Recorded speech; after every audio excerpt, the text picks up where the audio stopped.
Graças e paz, irmãos. Como nós fazemos todo o primeiro domingo do mês, abramos as nossas Bíblias no livro dos Salmos e façamos a leitura do Salmo de número 76.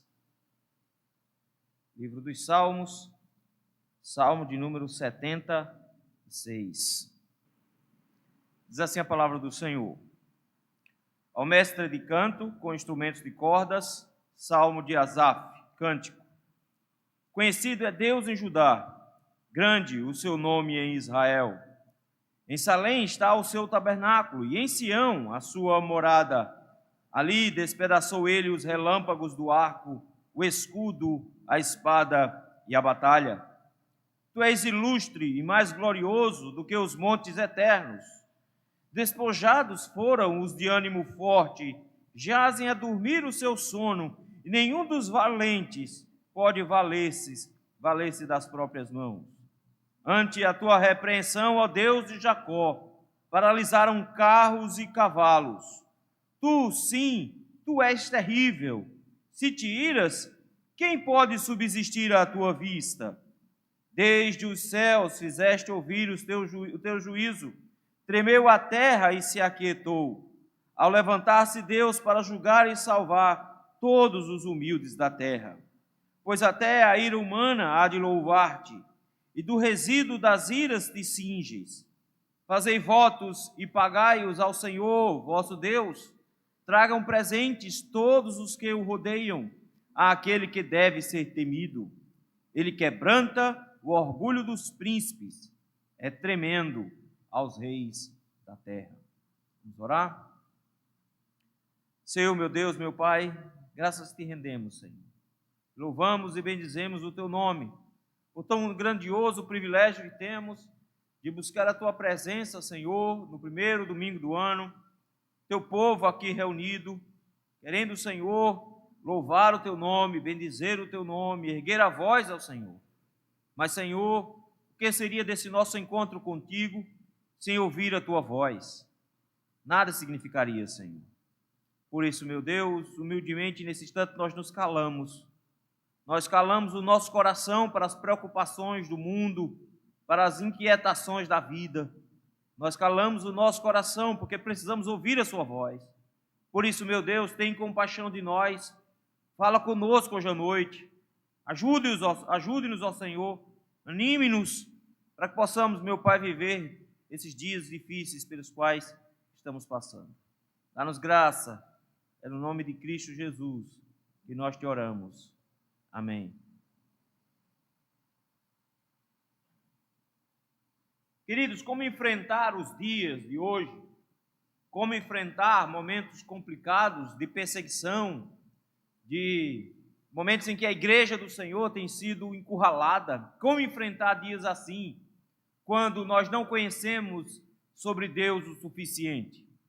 Quando o que nós conhecemos sobre Deus são informações truncadas, quando o Deus que é apregoado nas igrejas é um Deus estranho, completamente dependente dos homens, limitado em sua força de poder e atuação, limitado em seu conhecimento, incapaz de intervir de forma dura e completa no coração dos homens.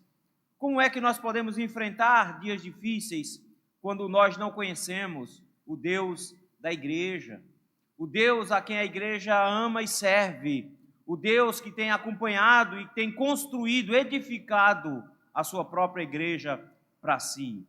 Como viver dias assim? Nós precisamos conhecer quem é Deus, meus irmãos. E a cada dia que passa, esse é o nosso alvo. Conhecer quem é o Senhor, conhecer o Deus a quem nós servimos, conhecer o Deus da igreja, que deu o seu próprio Filho para resgatá-la. E conhecendo o Deus da igreja, nós saberemos exatamente do que Ele é capaz de fazer. E quando nós soubermos quem Ele é, nós estaremos muito mais tranquilos para lidar com as questões da vida. É isso que o salmista faz aqui. Esse é mais um salmo de Asaf. Mas esse salmo em específico, meus queridos, faz questão de mostrar que ele tem uma história por trás. O evento aqui é o evento que é descrito em 2 Reis, capítulo 18, e Isaías, capítulo número 37. O rei o rei da Síria está tentando invadir Jerusalém, está tentando derrubar Jerusalém. E ele organiza um exército que vai destruir a cidade por meio de um homem chamado Senaqueribe. Senaqueribe, com seu grandioso exército, está para destruir Jerusalém e o rei Ezequias fica com as mãos atadas. Ele não tem nada a fazer. Recebe em suas mãos uma ameaça e a única coisa que ele pode fazer é colocar na presença de Deus e dizer: Senhor, o que é que a gente faz agora? Não tem para onde fugir, não tem para onde correr, não tem a quem recorrer. E como sair dessa situação? E foi o próprio Deus que lutou em favor de Israel.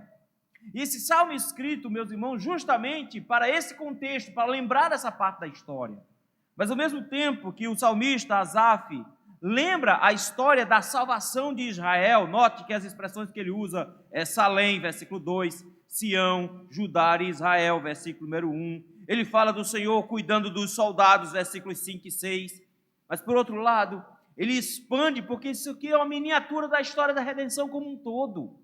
De forma que ele não fica restrito ao evento que aconteceu no passado, mas a partir do versículo de número 7, ele abrange isso de forma que o que começa com Israel, no versículos 1 e 2, termina com toda a terra, lá nos últimos versículos. De forma que o Senhor vai expandindo a sua atuação. Ele não é só o libertador de Israel, daquela situação específica, mas ele é o rei de toda a terra. De forma que esse salmo, ele lembra de um evento miraculoso, mas ele não está preocupado em descrever o milagre. Ele não está preocupado em dizer o que aconteceu especificamente. Qual é a grande preocupação dele aqui?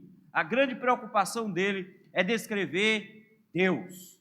É mostrar como Deus agiu no passado, versículos de 1 a 6, e como Deus vai julgar no futuro, versículos de 7 a 12.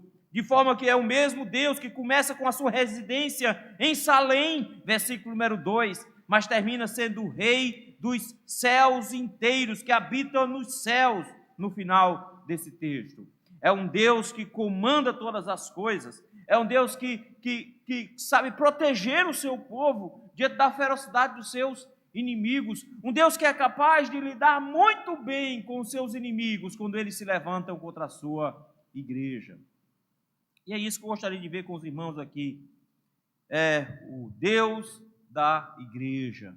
Eis o Deus da igreja. O texto nos dá, meus irmãos, 4 aspectos que precisam ser destacados aqui. Em primeiro lugar, Deus ele é conhecido pela sua força, versículos de 1 a 3. Vejam comigo logo de cara, versículo 1, ele começa assim: conhecido é Deus em Judá, grande o seu nome em Israel. O que acontece, meus irmãos, é que na época da invasão do Império Assírio, ano 722, ele invade o reino do norte e destrói Samaria, e muitos dos irmãos piedosos de lá fogem e vão justamente para a região de Judá, para a cidade de Jerusalém, se abrigam por lá. Mas, de novo, a ameaça da Síria está à porta deles, e está lá em frente a Jerusalém, e eles ficam numa situação bem difícil, porque agora eles precisam de uma salvação do Senhor. Mas eles são um povo dividido. Israel estava dividido em 2 grupos, duas nações. De um lado você tinha o reino de Israel no norte, depois no sul você tinha o reino de Judá. Mas aqui o salmista, quando descreve, não escreve 2 nações separadas. Ele diz que mesmo que Israel esteja separado entre 2 nações, ainda existe um único Deus para essas 2 nações. É por isso que ele fala no versículo 1 de Judá e de Israel. Ele está dizendo que Deus é o Deus de uma única nação, mas eu quero que você note as expressões que ele usa. Ele começa dizendo: conhecido é Deus em Judá. Que Deus ele é conhecido de forma que em cada parte de Judá, o Senhor ele tem o seu nome engrandecido. O que ele está querendo colocar aqui, na verdade, meus irmãos, é que o Senhor ele tem uma reputação muito grande, que ele tem uma grande fama, que ele tem grande glória. É por isso que o final do versículo 1 é justamente o paralelo de baixo. Note, conhecido, e embaixo ele diz: grande é o seu nome em Israel.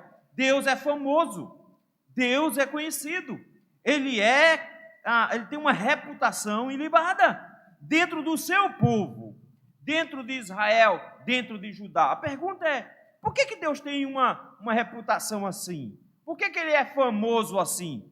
Ele é famoso, meus irmãos, porque, na verdade, ele habita no meio do seu povo. Salém e Sião são o lugar da sua morada, versículo número 2. Ele começa de cara dizendo, em Salém está o seu tabernáculo. Mas é interessante porque ele não usa o nome completo da cidade. A cidade se chama, na verdade, Jerusalém, mas ele usa uma versão curta e muito antiga. Era assim que a região, a cidade, era conhecida antes de Davi governá-la, dominá-la e transformá-la na capital do império e no centro religioso de Israel. Era assim que a cidade era conhecida. E Salém significa justamente paz, coisa que a cidade não tinha no momento em que Senaqueribe estava tentando destruí-la. Mas ele chega agora e lembra que o nome da cidade é justamente paz, e que Deus escolheu aquele lugar de paz para ser o lugar da sua morada. O texto nos diz que ele está no seu tabernáculo, na sua tenda. Ele mora junto com o seu povo, ele habita na cidade de Jerusalém. Mas eu gosto do final da expressão. O final do versículo 2 diz que em Sião, no monte onde está Jerusalém, o Senhor fez daquele lugar a sua morada. A palavra que ele usa para morada aqui é muito mais próximo de um covil, de um lugar de onde um leão atacaria, um lugar onde mora um leão, como diz lá a Jacó falando para o seu filho Judá, que um leãozinho deitado ninguém mexe. Esse é o lugar onde o Senhor está. O Senhor é o leão de Israel e ele está no seu covil, ele está na sua toca, e a sua toca é exatamente Jerusalém. Tem um ditado que diz no interior o seguinte: não se cutuca a onça com vara curta. Imagine o leão de Israel. Era isso que Senaqueribe estava fazendo. O salmista nos lembra, meus queridos, de que o Senhor mora com o seu povo, mas que Senaqueribe estava cutucando com vara curta o Senhor e que estava querendo provocar o Senhor, porque o Senhor mora junto com o seu povo. É por isso que agora ele diz que a fama do Senhor é grande, porque ele mora em Israel, ele mora com o seu povo, e ele é perigoso, e ele está pronto para atacar, a revidar qualquer um que ataque o seu povo. Versículo número 3. Olha o motivo maior da fama dele. Por que ele é conhecido em Judá? Por que o seu nome é famoso em Israel? Porque ele, em Judá, mais especificamente em Jerusalém, em Salém, em Sião, foi ali, naquela cidade, que ele despedaçou os relâmpagos do arco. Veja a quantidade de armas que ele coloca aqui no versículo número 3. Arco, escudo, espada. E em seguida ele termina com um conjunto, falando a batalha toda. O que acontece aqui, queridos, que Deus é apresentado como o leão que ataca aqueles que tentam atacar a igreja do Senhor. Que a igreja de Cristo tem um protetor feroz. Que o povo de Deus mora com o seu maior protetor. E que quando o inimigo procura destruí-lo e atacá-lo, Deus está sempre disposto e pronto a revidar. Que do seu esconderijo, do seu covil, do lugar em que ele se encontra, na sua toca, o Senhor, que é o leão da tribo de Judá, ataca os seus inimigos e dá a vitória ao seu povo, despedaçando completamente a batalha, de forma que ele não tem nenhum esforço em ser vitorioso. Pelo contrário, ele despedaça arco, lanças, escudos, espadas, a batalha como um todo. Ele destrói tudo. É interessante porque naquele momento, Israel não tinha como lutar contra Senaqueribe, não tinha como vencer aquela batalha, mas eles não precisaram fazer absolutamente nada, porque Deus venceu aquela batalha sozinho. Um único anjo do Senhor matou 185 mil homens. Já tem noção de quantidade de gente que é isso? Tem noção? Tem noção de quantas pessoas cabem na Arena Pernambuco? E de que foi um único anjo que fez esse estrago todinho, matando 185 mil? O Senhor, meus irmãos, é o Deus da igreja. E o Deus da igreja ele é conhecido não pela sua fraqueza, não pelas suas limitações. O Deus da igreja é conhecido exatamente por reagir de forma dura contra os inimigos da igreja. Quando o povo de Deus estiver ameaçado, nós precisamos lembrar, nós temos um leão morando conosco. Nós temos alguém que está disposto a revidar e nos proteger. O Senhor está conosco e estará sempre conosco, e Ele é justamente conhecido pelo tamanho da força que Ele possui. Ele é justamente conhecido e famoso no meio do seu povo, porque Ele consegue derrotar exércitos com um único homem. Esse é o Deus da igreja. Mas em segundo lugar, eis o Deus da igreja.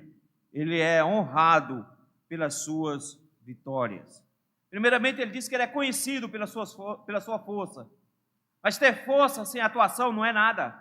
Mas o nosso Deus, ele não é somente forte, ele é capaz de destronar qualquer um. Por isso, meus irmãos, ele agora, a partir do versículo número 4, nos mostra um Deus que é ilustre e glorioso. Notou aí? A ideia de que aquela fama do versículo de número 1, de um Deus que era conhecido, agora ele é exaltado no versículo 4, porque ele é glorioso, ele brilha, ele é ilustre, e ele é glorioso mais do que os montes eternos.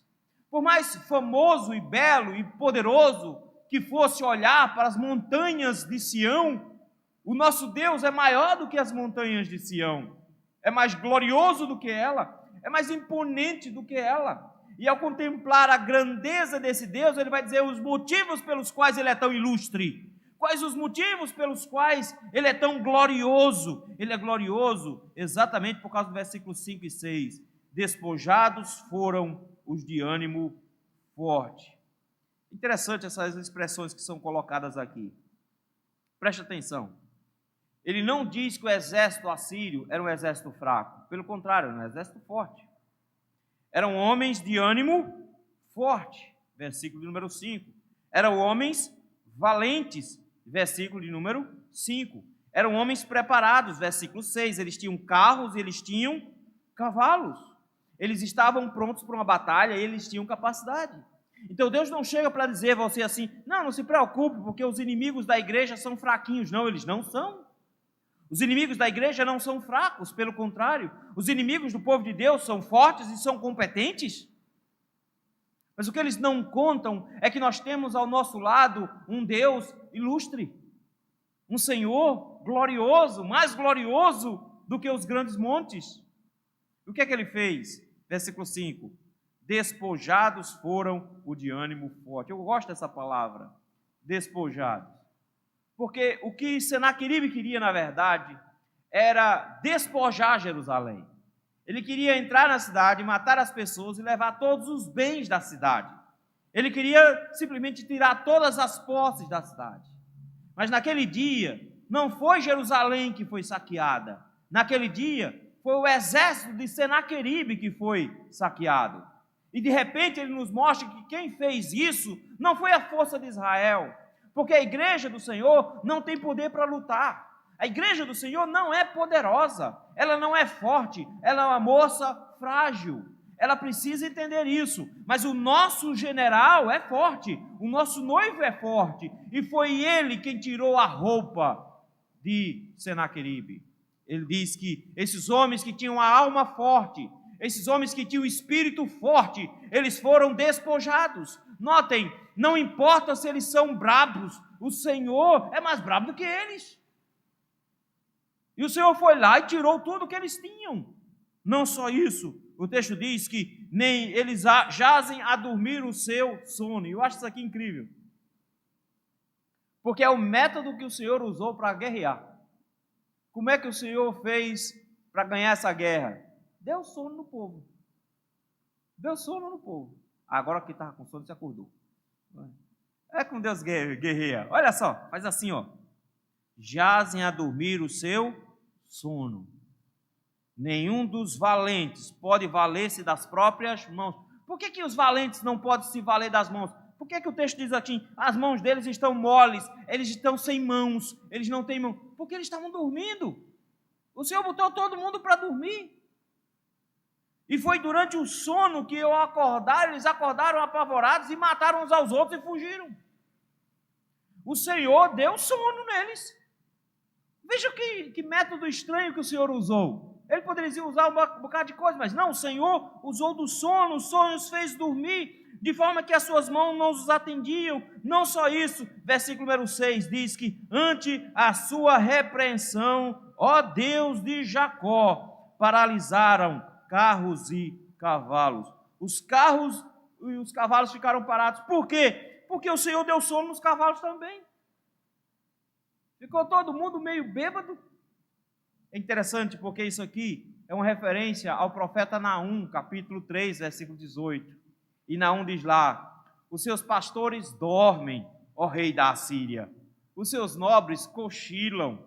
O seu povo está espalhado pelos montes e não há quem possa ajuntá-los. Naum proclamou o sono que o Senhor enviaria para destruir os seus inimigos. O Senhor, meus irmãos, destruiu os seus inimigos de forma que ele aqui se apresenta como um Deus honrado e que traz a vitória para o seu povo, fazendo mesmo de forma diferente, mas o Senhor deu cabo de cada um daqueles soldados, o Senhor tomou as armas deles, o Senhor os destruiu. Ezequias e Isaías não precisaram fazer absolutamente nada, eles ficaram somente olhando a vitória que o Senhor daria. Os anciãos de Judá, os homens velhos de Israel, não precisaram fazer nada, eles só precisaram confiar no Senhor, eles creram na palavra que o Senhor trouxe por meio de Isaías, e o Senhor trouxe a vitória para o seu povo. Esse é o Deus da sua igreja, um Deus que sabe cuidar do seu povo, que só cabe ao seu povo crer nele.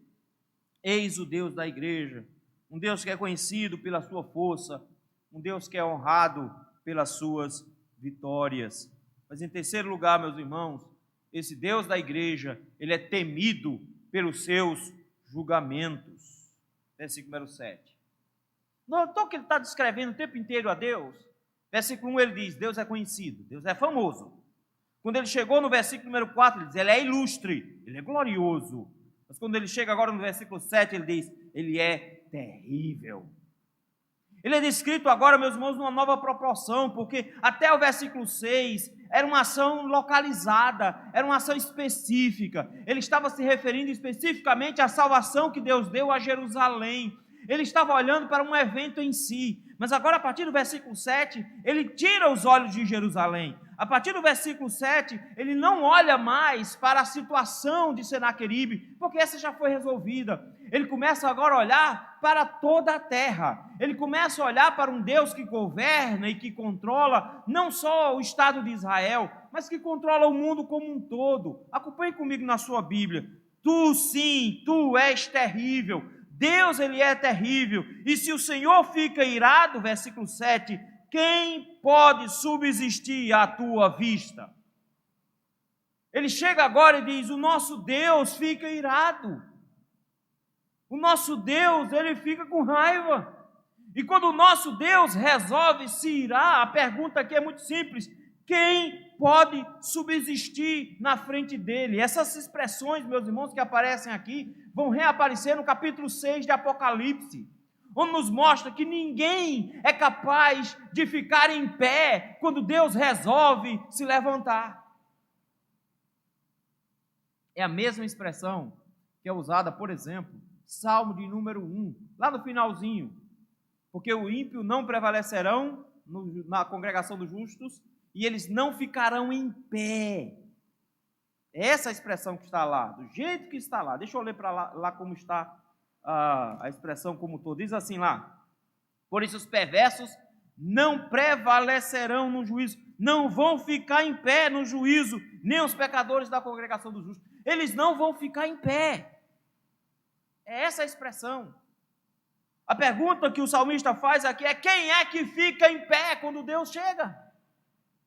Nota que ele não está mais falando da terra de Jerusalém, ele não está falando mais de Senaqueribe, ele está falando nos céus rasgados de ponta a ponta, e Cristo com sua miríade de anjos chegando, e todo joelho se dobrando, e toda língua confessando que Ele é Senhor, e ele chega agora e pergunta: quem é que fica em pé quando ele ficar com raiva?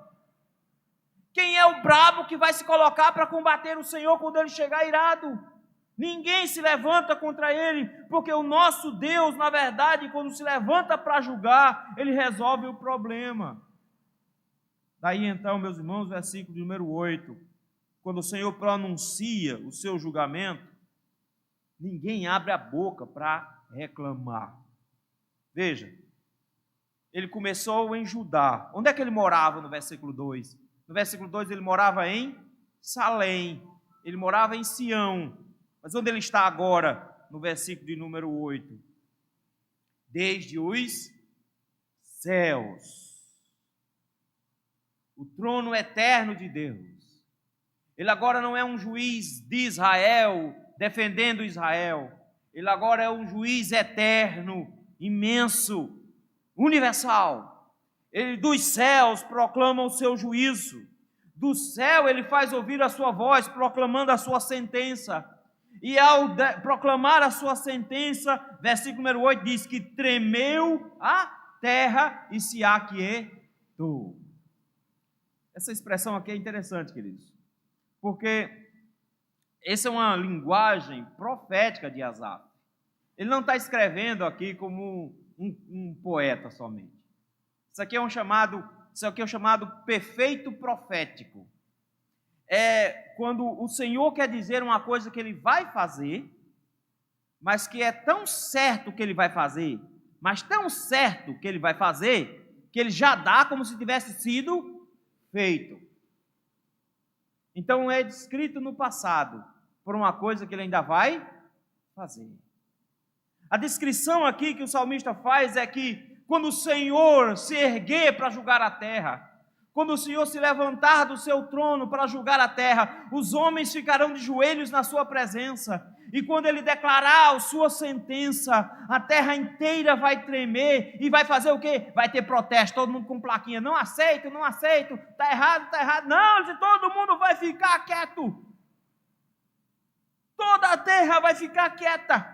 Ninguém vai se mexer, porque agora não é mais um leão entrincheirado na sua toca, no versículo 2. Não é mais um leão que está posto a se defender e a defender o seu povo. Agora não. Agora é um juiz eterno que está na ofensiva, não mais na defensiva. Não é somente um Deus que está defendendo, mas é um Deus que está atacando no versículo número 8. É um Deus que vai para cima dos seus inimigos. O nosso Deus, o Deus da igreja, meus irmãos, não é conhecido somente pelos seus atos do passado, mas Ele é conhecido também pelo que há de fazer na história. Ele há de se levantar e julgar os seus inimigos. E quando Ele fizer isso, meus irmãos, ninguém vai subsistir. É por isso que no versículo número 9, Ele vai dar o motivo pelo qual Ele é terrível. Ele foi descrito assim: o Senhor, Ele é terrível. Mas o que é que Ele vai fazer de tão assustador assim? Versículo número 9. Quando o Senhor se levantar para julgar. Os ímpios fazem chacota de Jesus.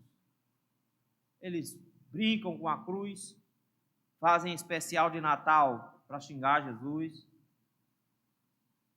não se submetem a Ele, fazem musiquinhas, piadas.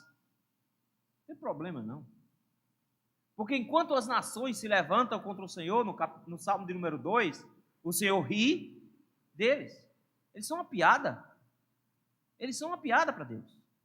Vocês acham que Deus está incomodado com um monte de ímpio com raiva dele? Não, Ele não está incomodado com eles, não. Eles não fazem nem cócegas. É por isso que no versículo 9 ele diz: ao levantar-se Deus para julgar, Ele será reconhecido como terrível. Quando Deus se levantar para julgar, meus irmãos, Ele não será reconhecido pela sua misericórdia. Ele será reconhecido pela sua dureza. Mas sabe o que é bonito disso aqui também? É que o mesmo Deus que se levanta para julgar, no versículo 9, olha a continuação do versículo. Ele se levanta para julgar, mas Ele também se levanta para salvar. Para salvar quem? Os humildes da terra. Aqueles que não têm como se defender. Aqueles que estão completamente indefesos, que se apresentam debaixo das mãos dele, aqueles que não têm quem os defenda e que se apresentam para que Deus os defenda, aqueles que estão debaixo da gloriosa mão do Senhor, que se escondem debaixo das asas do Altíssimo, esses que se escondem debaixo da graça de Jesus Cristo, debaixo do sangue de Jesus, quando ouvirem Jesus nos céus para vir julgar, não ficarão assustados, porque Ele é terrível contra os seus inimigos, mas a graça do Senhor vai ser demonstrada não só em julgar os seus inimigos, mas em salvar o seu povo. É por isso que os ímpios vão ficar de joelhos, mas a igreja será levada pelos anjos para as nuvens, nos ares. Eu sei que você já deve ter dado uma volta de avião. Nesse dia vai ser diferente. Tem avião não.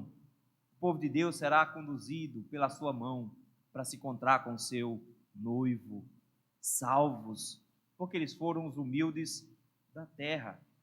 Queridos, isso aqui é fantástico, porque nos mostra que o juízo de Deus, e quando Ele se levanta para julgar, Ele tem propósito. Primeiro propósito, Ele quer glorificar o seu próprio nome, Ele quer revelar a sua justiça e a sua santidade, Ele quer mostrar quem Ele é para o mundo e mostrar que Ele não vai passar a mão na cabeça dos seus inimigos. Em segundo lugar, Ele quer castigar os perversos, porque isso faz parte da forma dele proteger a sua igreja. Ele quer punir os ímpios, mas Ele também quer trazer salvação para o seu povo. Deus tem propósito ao julgar, por isso que Ele deve ser temido, porque quando Ele se levantar para julgar, Ele vai resolver o problema de forma definitiva.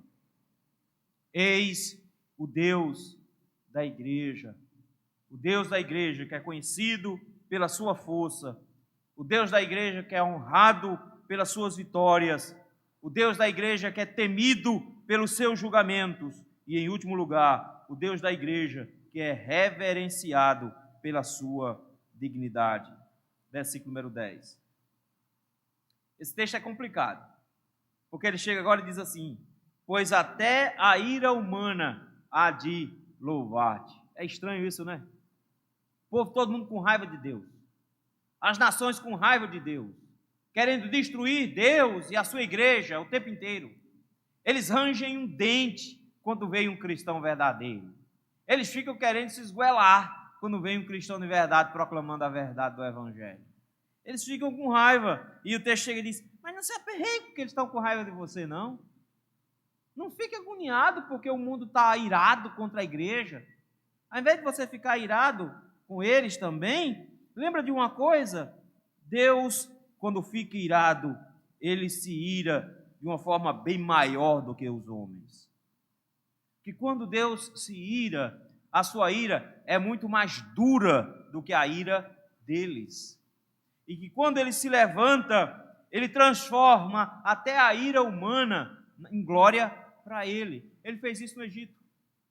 Enquanto o faraó estava com seu coração endurecido e não permitia que o povo saísse para adorar, enquanto o faraó estava se recusando e não se sujeitava a Deus, Deus derramava sobre o Egito pragas. Enquanto Deus derramava pragas sobre o Egito, Deus se tornou conhecido e glorificado no mundo inteiro, porque no final das contas, o Egito, a grande potência mundial, ficou em frangalhos, ficou destruída, ficou arrasada. Não importa quanta ira Faraó tivesse contra Deus, quem saiu vitorioso foi Deus, e Ele saiu por cima, de forma que quando o povo esteve na frente de Jericó, a primeira lembrança do povo foi: chegou o povo que acabou com o Egito, destruíram o Egito, o Deus deles acabou com o Egito, estamos perdidos também, a nossa muralha é imensa, mas nós estamos perdidos também. Raabe foi esperta e disse: o seu Deus destruiu o Egito inteiro, vai destruir essa cidade também.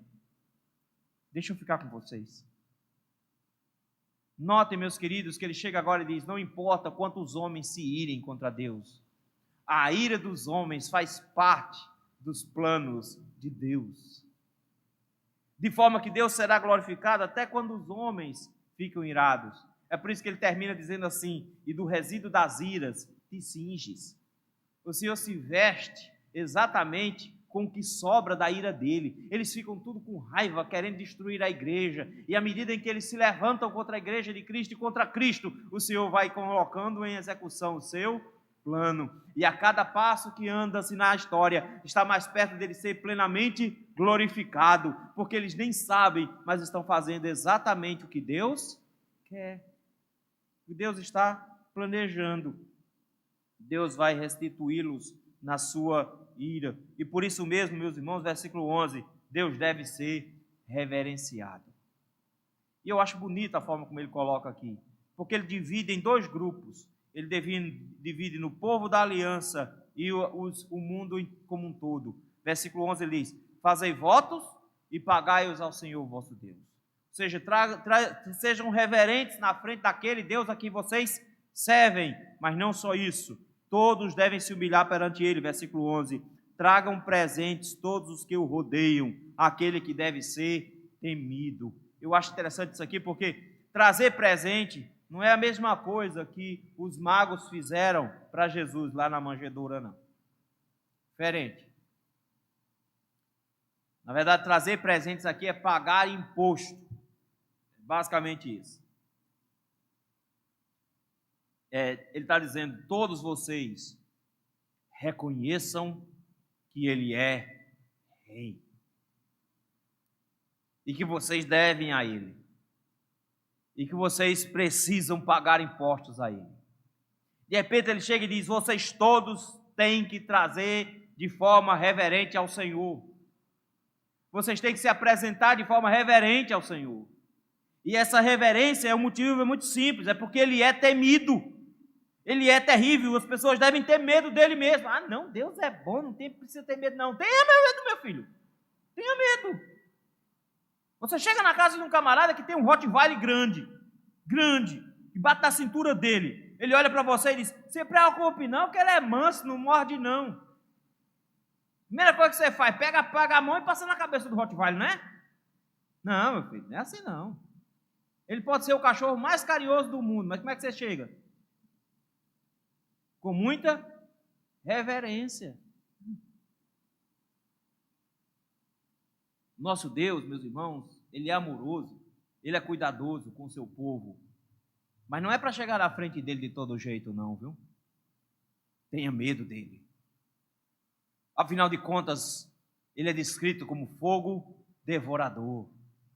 Que dura coisa cair nas mãos do Deus vivo. Não pense que ele é bobagem, não. Cheguem diante dele com medo. Tragam os presentes, tragam os impostos, paguem os seus votos. Façam isso. Sabe por quê? Porque ele, quando quer ser reverenciado, ele será reverenciado na sua obediência. Olha o que ele faz com os grandes poderosos do mundo, versículo 12. Ele quebranta o orgulho dos príncipes. Por que eu devo me chegar diante do Senhor com reverência? Por que eu devo chegar diante do Senhor com cuidado? É porque ele quebranta o orgulho dos príncipes. O Senhor, meus irmãos, ele não reconhece nenhum poderoso na terra. Ele simplesmente vai lá e rebaixa o camarada. Você sabe o que é isso? É você chegar diante de um rei e baixar a sua cabeça diante dele. Mas você não se baixa na frente de um rei tão simples assim. Depende da sua condição. Dependendo da situação, você se curva na frente dele de joelhos com um joelho só. Você ainda está numa posição de honra. Você está dizendo, eu te reconheço como o rei, mas eu tenho uma posição ao seu lado. Eu dobro-me um joelho. Mas quando você quer pedir alguma coisa, você dobra os dois joelhos e se coloca na frente dele. Mas quando a coisa está muito apertada, você coloca as duas mãos no chão, na frente dele. Mas quando o negócio está feio mesmo, você não se dobra, você simplesmente se deita e coloca a cara no chão e abre os braços para virar um tapete para ele pisar. Ele está dizendo aqui, meus irmãos, que os príncipes da terra são humilhados, virando tapete debaixo dos pés dele. Esse é o Deus da igreja. E o segundo motivo pelo qual ele deve ser reverenciado é o final do versículo 12. Olha como é que termina. Ele é tremendo. Ele já disse isso no versículo 11. Ele é temido. Ele já disse isso no versículo 7. Ele é terrível. No versículo 12 ele diz, os reis da terra têm que tremer diante do nosso Deus, diante do Deus da igreja.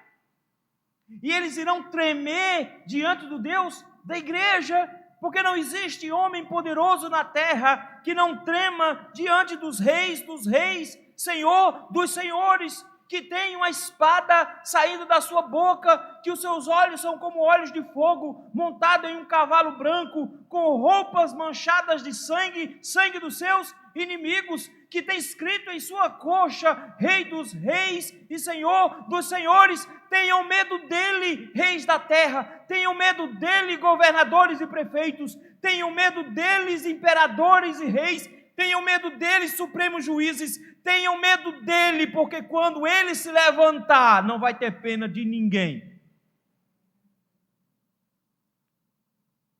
A igreja do Senhor precisa saber quem é o seu Deus e que ele é reverenciado, porque ele é digno dessa reverência.